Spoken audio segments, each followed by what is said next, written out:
Oke, baik. Assalamualaikum warahmatullahi wabarakatuh. Selamat pagi. Pian, suara saya masuk jelas nggak? Oke, oke.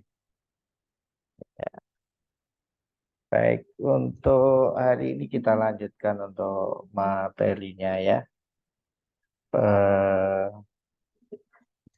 Bagi yang di dalam kelas bisa ikuti ya, buka aja website saya ada di untuk materi.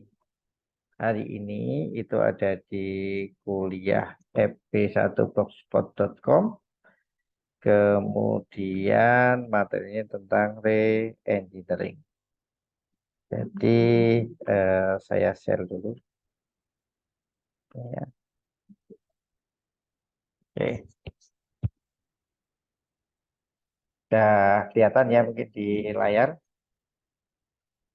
Oke, jadi ini adalah materinya tentang re-engineering. Kemudian silakan untuk absen terlebih dahulu. Absennya ada di bagian bawah halaman.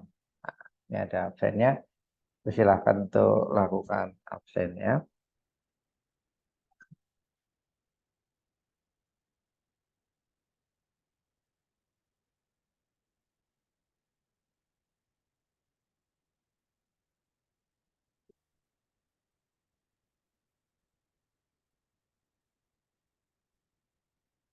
Apabila suara saya tidak jelas, nah, nanti silakan Anda menyampaikan. Baik, kita mulai untuk materi tentang re-engineering ini. Sebelum kita lanjutkan, kalau Anda sudah absen, kemudian pedomannya ada di bagian bawah, itu bagian tulisan referensi. Itu Anda klik yang buku evolusi software ya. Nah, jadi klik, nah, nanti akan terhubung dengan file PDF ya. Sambil menunggu.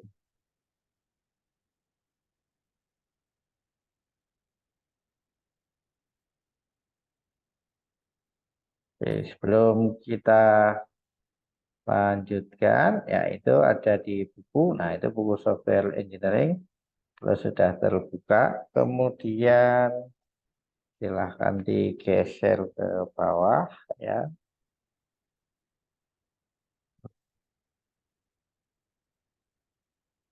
Kalau nggak salah sekitar halaman 140 ya.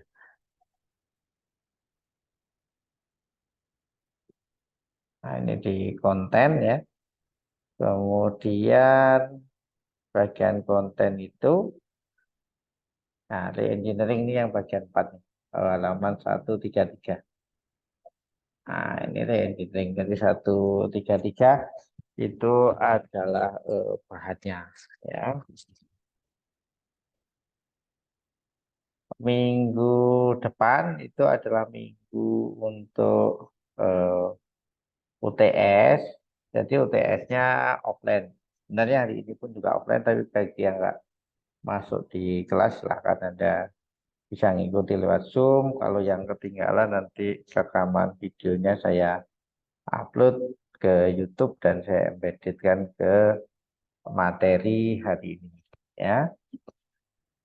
Nah, kita akan bahas tentang re-engineering. Apa sih itu re-engineering, kemudian tipe-tipenya, kemudian strateginya, dan juga re-engineering proses ya.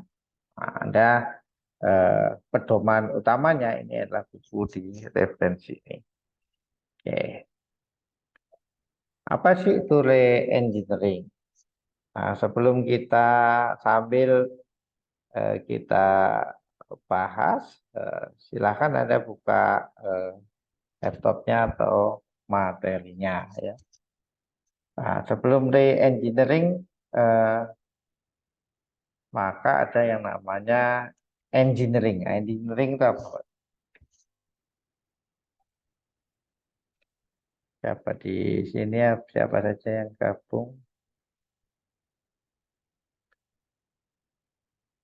Anda boleh searching apa yang dimaksud dengan engineering. Silahkan.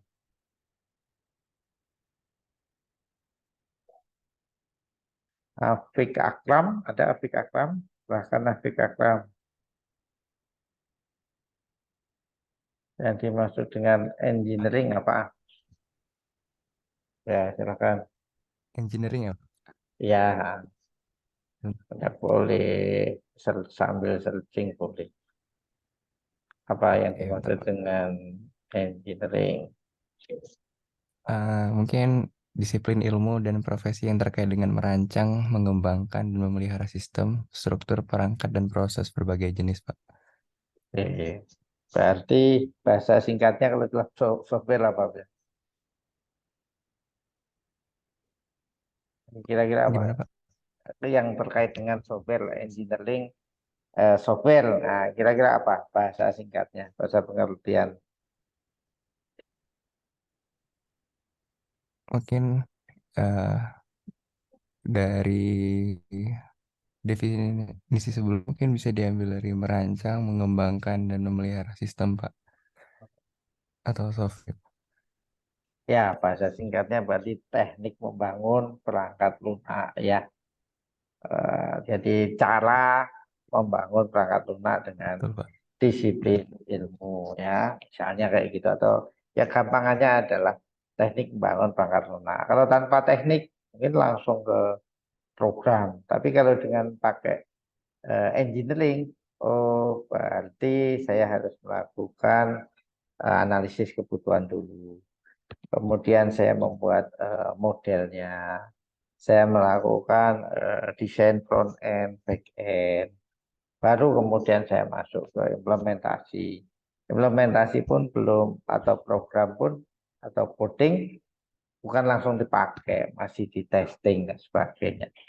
Jadi bisa dikatakan teknik tahapan di dalam bangun perangkat lunak sesuai dengan disiplin ilmu yang berkaitan ya. Nah, kalau itu engineering, maka re-engineering berarti adalah istilahnya membangun kembali.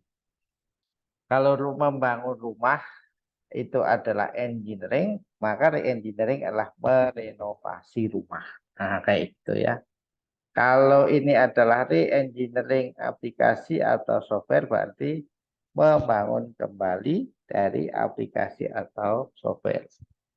Re-engineering merupakan salah satu teknik yang ada di dalam evolusi perangkat lunak.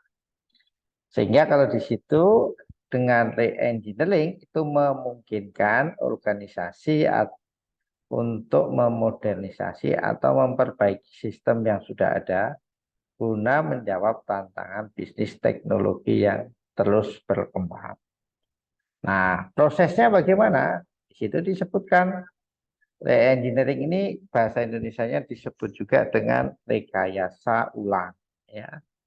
Prosesnya itu adalah melakukan restrukturisasi atau modifikasi secara mendalam dari aplikasi. Ya, gampangannya adalah misalnya mendefinisikan kelas kembali, merefine atau membuat katakanlah misalnya mengkode ulang sesuai dengan versi bahasa yang lebih modern.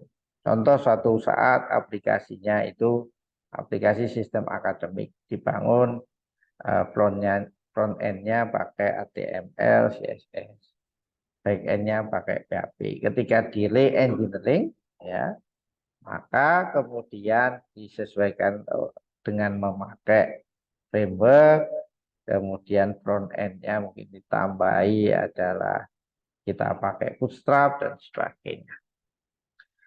Tujuan dari re-engineering ini adalah meningkatkan kualitas.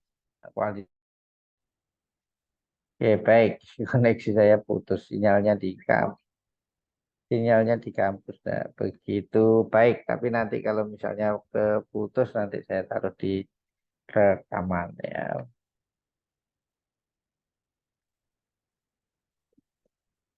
Oke, ya jadi tujuan utama dari re-engineering itu adalah meningkatkan kualitas, kemudian kinerja, atau bisa fungsionalitas sistem. Secara detail itu bisa kita lihat ya. Tujuan reengineering itu adalah satu, memperbaiki kualitas. Kualitas itu berkaitan dengan mutu, yaitu memperbaiki defect atau kelemahan atau cacat di dalam perangkat lunak yang sudah ada. Defect atau cacat itu bisa misalnya adalah katakanlah ketelitian misalnya numerikal bilangan berapa angka atau berapa digit di belakang koma misalnya. Yang kedua berkaitan dengan handle atau penanganan misalnya error. Nah, itu adalah salah satu peningkatan kualitas. Kemudian yang kedua, tujuannya adalah peningkatan kinerja. Peningkatan kinerja itu adalah meningkatkan efisiensi dan responsivitas sistem. Contoh misalnya aplikasi bank itu awalnya punyanya internet banking. Tapi kemudian berikutnya dia ada aplikasi sendiri mobile banking untuk natifnya. Kenapa? Mungkin kalau internet banking kemudian di handphone, kemudian harus loading browser, kemudian harus nyimpen user password dan sebagainya, itu kurang efisien. Bisa jadi lebih lambat atau bisa jadi katakanlah tidak aman. Nah, untuk peningkatan kinerja, maka ada aplikasi sendiri untuk handle platform untuk mobile. Maka kemudian timbul aplikasi mobile banking. Nah, internet banking yang ada kemudian di re-engineering sehingga kemudian timbul aplikasi yang baru. Kemudian berikutnya adalah peningkatan fungsionalitas. Fungsionalitas ini berarti menambah fitur. Fungsionalitas berkaitan dengan kemampuan, yaitu menambah atau memperbarui fitur-fitur tertentu agar sesuai dengan kebutuhan baru. Contoh misalnya saja adalah kita punya aplikasi katakanlah ATM. Untuk mengambil uang biasanya adalah kita memasukkan yaitu kartu ke dalam mesin ATM, kemudian memasukkan PIN uang, sejumlah uang yang kita pilih akan keluar. Nah, fungsionalitas ini kemudian ditambah, yaitu adalah mengambil uang tapi tanpa memakai kartu. Verifikasinya dilakukan secara online dengan memakai device mobil. Begitu juga fungsionalitas-fungsionalitas yang lain. Contoh misalnya adalah sebuah aplikasi katakanlah sistem akademik. Sebelumnya mungkin FLS itu adalah bisa dihandle dalam bentuk misalnya intranet. Kemudian timbul aplikasi baru yang namanya MyITS. MyITS mengintegrasikan berbagai macam aplikasi yang terpecah-pecah atau terpisah-pisah menjadi satu kesatuan. Kemudian ditambah fungsionalitas baik secara internet maupun secara mobile. Ya. Jadi tujuan re-engineering itu antara lain ada tiga, yaitu kualitas, kinerja, sama fungsionalitas. Sehingga dari situ kalau kita lihat evolusi, mestinya kalau kita lihat evolusi misalnya contoh aja adalah di Windows atau di sistem operasi lain ya, berarti makin lama kualitasnya meningkat, UI-nya lebih bagus, kinerjanya juga lebih cepat, fiturnya juga akan bertambah atau fungsionalitasnya bertambah. Kemudian proses re-engineering sesuai dengan namanya engineering ya berarti teknik pembuatan perangkat lunak. Sebenarnya re-engineering ya prosesnya hampir sama dengan engineering tapi dilakukan secara ulang. Apa saja proses re-engineering ya ada analisis ya, ditambah aja analisis ulang gitu ya. Kemudian yang kedua perancangan, kemudian implementasi, kemudian pengujian, dan tidak lupa adalah pemeliharaan. tergantung dari SDLC atau Software Development Life Cycle Model yang dipilih. Pada saat analisis awal, maka dilakukan evaluasi menyeluruh terhadap aplikasi atau software yang sudah ada, mengidentifikasi kelemahan dan juga area perbaikan. Mungkin bisa menambah fungsionalitas report atau bagian-bagian tertentu yang mengalami kendala. Kemudian yang kedua, perancangan ulang itu adalah fokusnya menentukan strategi dan metode untuk memperbaiki dan mengganti bagian-bagian kritis dari sistem. Bagian-bagian kritis adalah bagian yang fundamental atau penting atau bagian main function atau main fitur ya atau fitur utama di dalam aplikasi. Kemudian yang ketiga implementasi itu adalah mengeksekusi atau membuat kode atau melaksanakan perubahan yang telah direncanakan dengan memastikan integrasi yang baik ke dalam sistem yang sudah ada. Re-engineering tidak ganti total, biasanya adalah menambah fungsi tergantung dari tujuannya sehingga harus dipastikan bisa terintegrasi dengan sistem yang lama. Kemudian berikutnya pengujian, itu adalah menguji kembali sistem ya terhadap perubahan yang telah dilakukan, running atau tidak. Dan yang tidak kalah penting itu adalah pemeliharaan, maintenance, itu memberikan support atau dukungan pemeliharaan berkelanjutan setelah perubahan diimplementasikan. Kemudian berikutnya, kapan re-engineering ini perlu dilakukan? Kapan re-engineering itu dilakukan? Itu ada empat itu ya.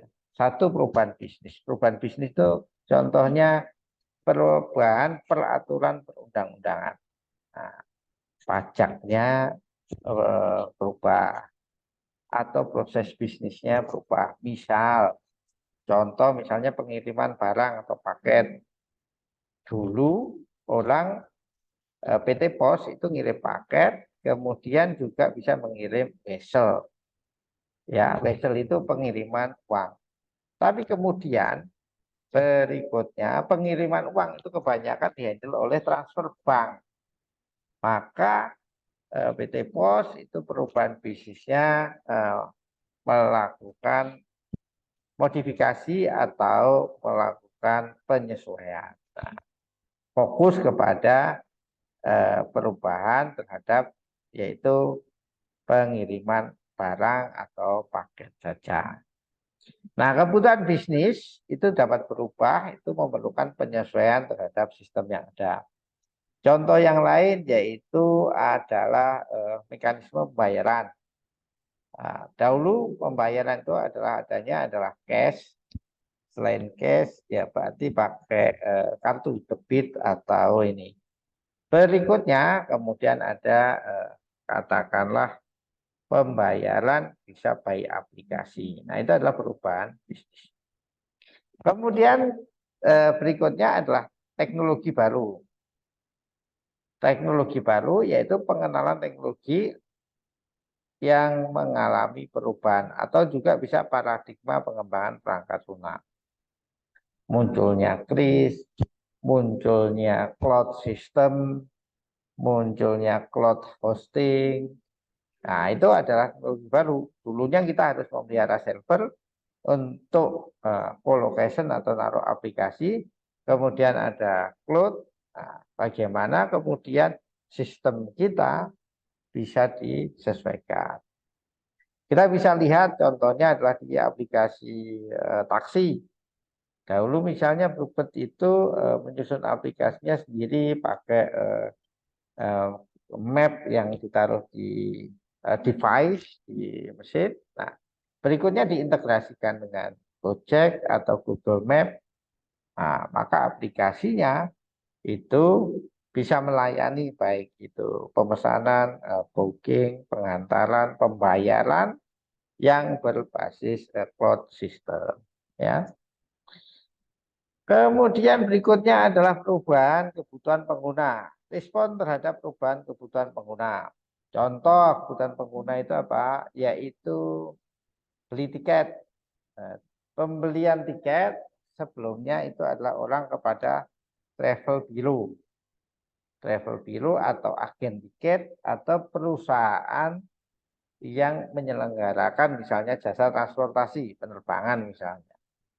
Nah, kemudian berikutnya user itu adalah tidak mau misalnya adalah kalau harus antri, harus datang ke travel, ke agen dan sebagainya. Maka dia ingin bisa memenuhi kebutuhannya dengan tanpa harus kemana-mana. Maka timbullah aplikasi e-ticketing, Traveloka dan sebagainya. Ya, nah kalau itu misalnya adalah kita ya, sebagai maskapai, maka kita bisa menyesuaikan atau melakukan perubahan atau melakukan re-engineering dari sistem tiketing kita. Ya. Kemudian peningkatan kualitas. Kualitas itu bisa bermakna kemudahan, bisa bermakna yaitu keamanan.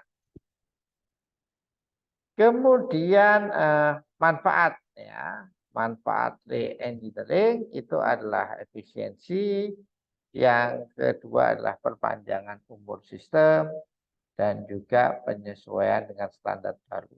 Penyesuaian dengan standar baru itu biasanya adalah aplikasi-aplikasi yang membutuhkan pengawasan, aplikasi pinjol, pay later, aplikasi keuangan itu dilakukan pengawasan oleh OJK. Jadi sistemnya harus compliant dengan otorisasi jasa keuangan. Nah, itu adalah standar baru. Perpanjangan umur ya berarti adalah aplikasinya harus bisa berevolusi atau adaptasi terhadap kebutuhan baru pengguna.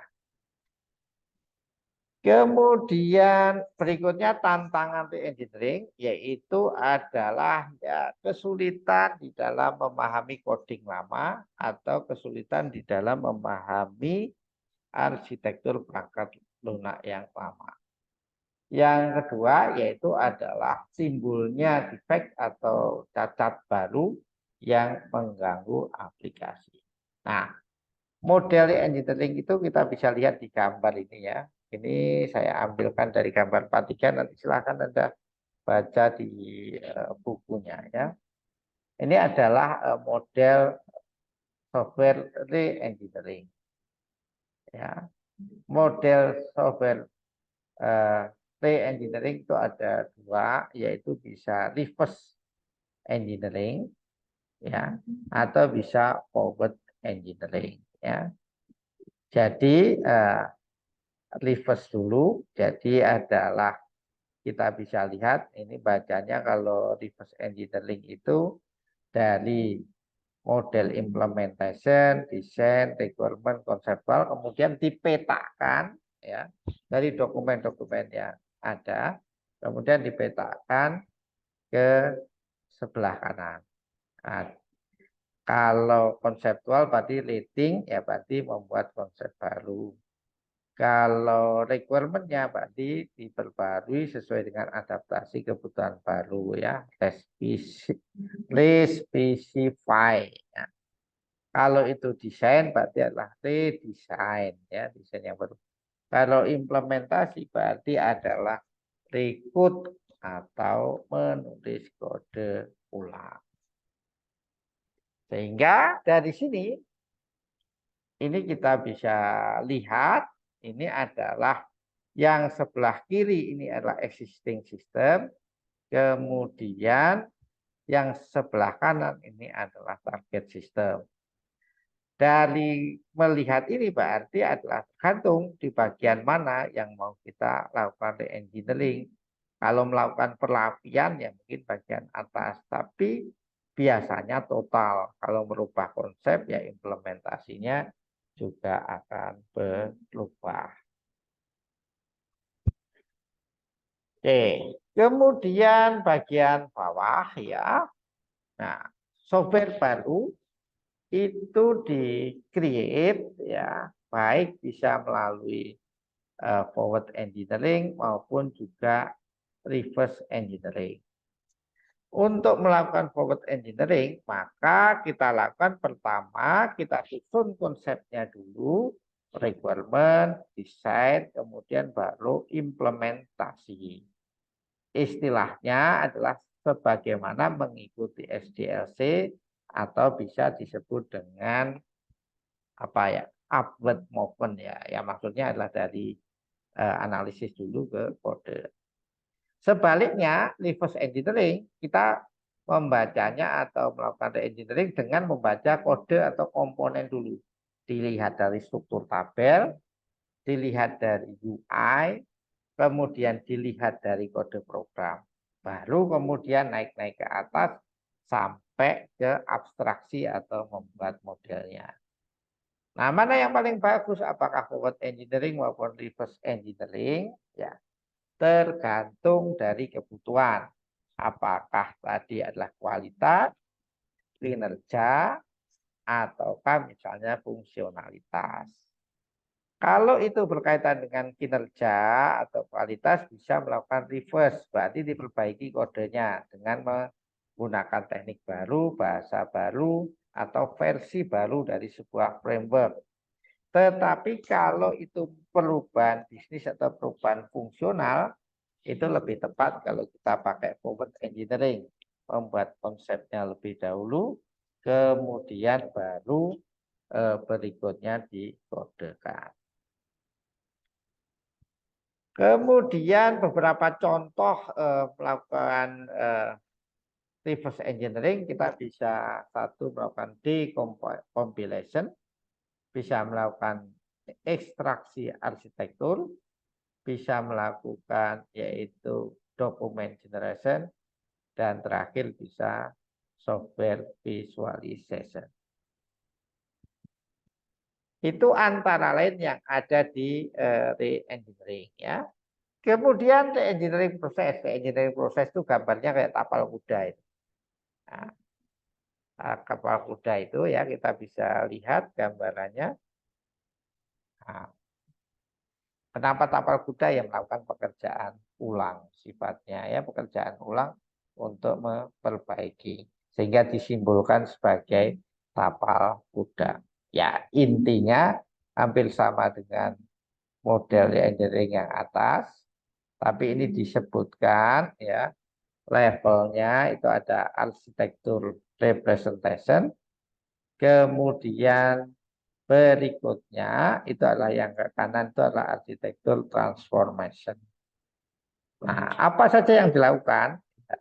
Itu bisa desain pattern and style, program plan maupun juga code style ya. Merapikan kode itu termasuk re-engineering. Kemudian berikutnya strategi re-engineering ya. Untuk strategi re-engineering kita ada beberapa macam. Ini kita bisa lihat ya. Kalau lebih rinci lagi strateginya ada reverse engineering, redocumentation, restructuring, kemudian sama forward engineering. Nah, kemudian berikutnya lagi ada re-implementation, implementasi ulang, kemudian data migration, re-engineering berbasis komponen, kemudian juga yang terakhir adalah automated kode refactoring atau pemrosesan kode otomatis.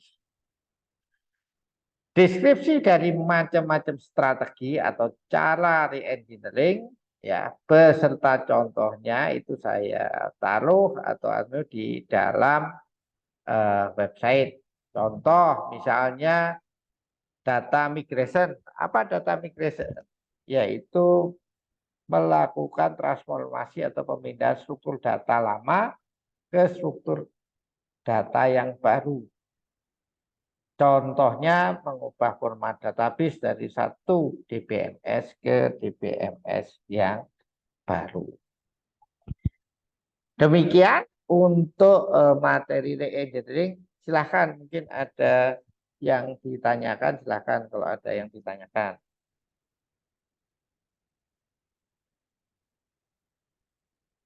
Oke, kalau tidak ada ya, berikutnya ya, buatlah ya atau cari satu software ya atau aplikasi, entah misalnya bisa sistem akademik, bisa katakanlah misalnya aplikasi manajemen aset. Anda bisa ambil mungkin dari GitHub atau dari penelitian orang ya. Kemudian berikutnya lakukan proses re-engineering. Nah, proses re-engineeringnya Anda bisa memilih apakah itu reverse, forward, atau misalnya data migration, atau juga automated code refactoring. Contoh misalnya ya, saya kasih contoh sistem akademik ITS. Sistem akademik ITS itu dahulunya ditulis dalam bentuk active server page ya, ASP ya, versi 10 atau 11. Kemudian database-nya pakai SQL Server. Kemudian dilakukan re-engineering. Re-engineering yaitu adalah re-implementation dari ASP kemudian menjadi PHP. Kemudian selain itu juga dilakukan data migration. Data migration-nya adalah dari katakanlah DBMS yang lama, contoh misalnya SQL Server, dipindah ke Oracle. Kenapa itu dilakukan? Ya, adanya peningkatan jumlah mahasiswa, kemudian peningkatan kecepatan akses, ya, ataupun juga misalnya adalah karena aplikasi yang lama tidak bisa mensupport kebutuhan fitur atau fungsionalitas baru, yaitu misalnya aplikasi My ITS atau Mobile ITS.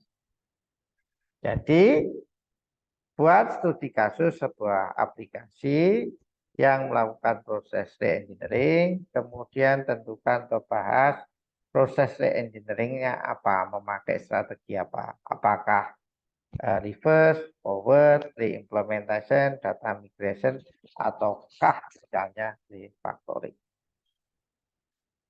Oke, silakan kalau mungkin ada yang mau ditanyakan, mungkin ada yang mau disampaikan atau ditanyakan, silakan.